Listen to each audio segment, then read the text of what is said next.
এই সরকার আমরা বলি যে শুনে নাই, কিন্তু পরবর্তীতে তো আমরা জেনেছি উপদেষ্টাদের মাধ্যমে, সরকারের দায়িত্বশীল ব্যক্তিদের মাধ্যমে বাংলাদেশে একটি বড় রাজনৈতিক দল জাতীয় সরকার চায় না। কারণ তারা মনে করেছে যে আমাদের শিওর শট ক্ষমতায় আমরা চলে আসতেছি, জাতীয় সরকার করে আমরা কেন অন্যদের সাথে ক্ষমতার শেয়ার ভাগ বটোয়ারা করব? এটি ক্ষমতার শেয়ারের ভাগ বটোয়ারা নয়, এটি রাষ্ট্র সংস্কার এবং একটা ভঙ্গুর, একটা ব্যর্থ, অকার্যকর, আজ খাদের কিনারে পড়া রাষ্ট্রকে পুনর্গঠন করার একটা সুযোগ ছিল এবং সেটার জন্য দরকার ছিল জাতীয় সরকার।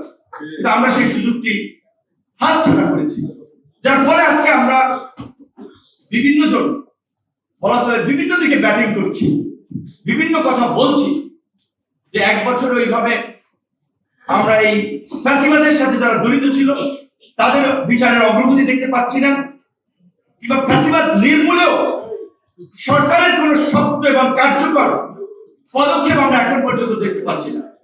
বরঞ্চ কিছুদিন আগে লন্ডনে প্রধান উপদেষ্টা বিদেশি গণমাধ্যমের সাক্ষাৎকারে যেই কথাটি বলেছেন সেটি কিন্তু আমাদেরকে আতঙ্কিত করে, সেটি আমাদেরকে ট্রমার মধ্যে নিয়ে যায়।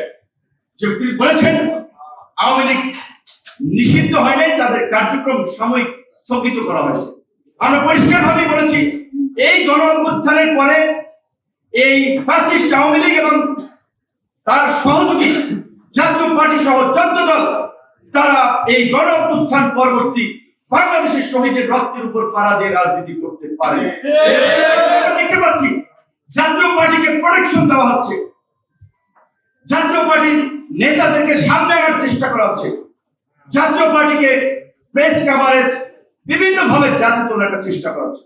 পরিষ্কার ভাবে বলি, সবাই কম্প্রোমাইজ করলেও আমরা জাতির সামনে আমরা বলতে চাই গণ অধিকার পরিষদ এই আওয়ামী দুর্বৃত্ত এবং আওয়ামী দুর্বৃত্তদের 16 বছরের লুটপাট গুম খুনের সহযোগী এই জাতীয় পার্টি সহ এই তথাকথিত 14 দলের প্রশ্নে গণ অধিকার পরিষদ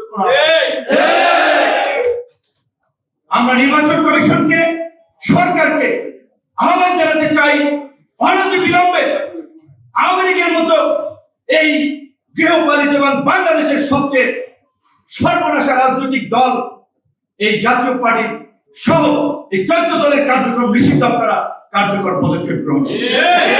জাতীয় পার্টির মাধ্যমে যদি আপনারা সংসদে বিরোধী দলের বানানোর চেষ্টা করেন জাতীয় পার্টিকে, আওয়ামী লীগের লোকদেরকে এই জাতীয় পার্টির সাইনবোর্ডে পুনর্বাসনের সুযোগ দেওয়ার যদি আপনারা চক্রান্ত করেন, সেই চক্রান্ত আমরা রুখে দেব।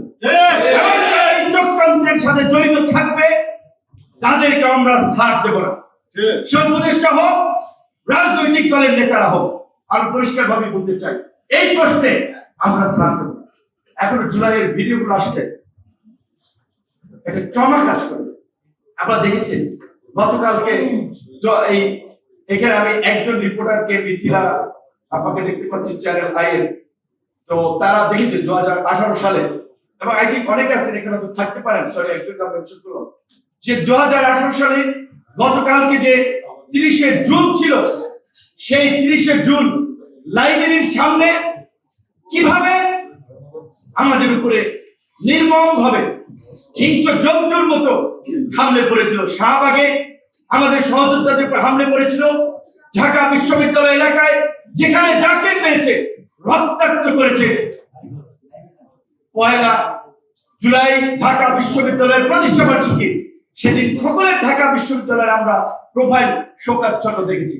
সকলেই বলেছিল এটা ঢাকা বিশ্ববিদ্যালয়ের চরিত্র না, এই ঢাকা বিশ্ববিদ্যালয়ে আমরা চাই না। সকলের এই প্রতিবাদ সেই সময় এই আন্দোলনকে একটা গতি দিয়েছিল, যার ফলে 2 জুলাই আবার আমরা সেই পতাকা মিছিলের কর্মসূচি দিয়েছি।